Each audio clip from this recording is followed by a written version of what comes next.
নমস্কার সবাইকে। প্রিন্সেস দিয়া ব্লগসে সবাইকে স্বাগত জানাই। শ্রাবণ মাসে শিবের মাহাত্ম্যর কথা তো আমরা অনেকেই জানি। এই শ্রাবণ মাস যে আমাদের শিব ঠাকুরের আশীর্বাদেরও একটি মাস, সেটা কি আমরা জানি?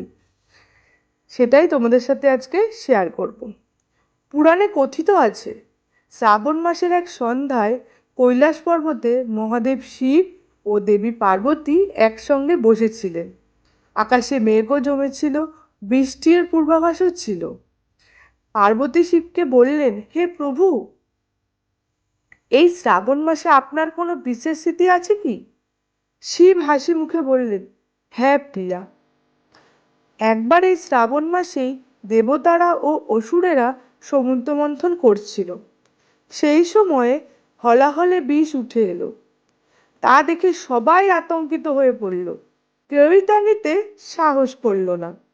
তখন আমি সেই বিষ পান করে আমার গলায় ধরে রাখলাম। আর সেই থেকেই আমি নীলকণ্ঠ নামেই পরিচিত হলাম। মা পার্বতী শিবের এই কথা শুনে ভাবালেশে পড়লেন। তিনি বললেন, হে প্রভু, আপনি আমাদের সকলকে রক্ষা করেছেন। এই কারণেই তো আমরা আপনার শ্রাবণ মাসের পুজো করি। শিব বললেন, হ্যাঁ প্রিয়তমা, এই মাসে যারাই আমার পুজো করে তাদের সকল দুঃখ দুর্দশা দূর হয়। আমি তাদের সকল কষ্টকে নষ্ট করে দিই। শ্রাবণ মাসের এই পবিত্র রাত্রিতে শিব ও পার্বতীর কাহিনী শুনতে আকাশের সকল নক্ষত্ররা উঠেছিল। চারপাশে গঙ্গার মৃদু জলের স্রোত আর মিষ্টি হাওয়াও বইছিল।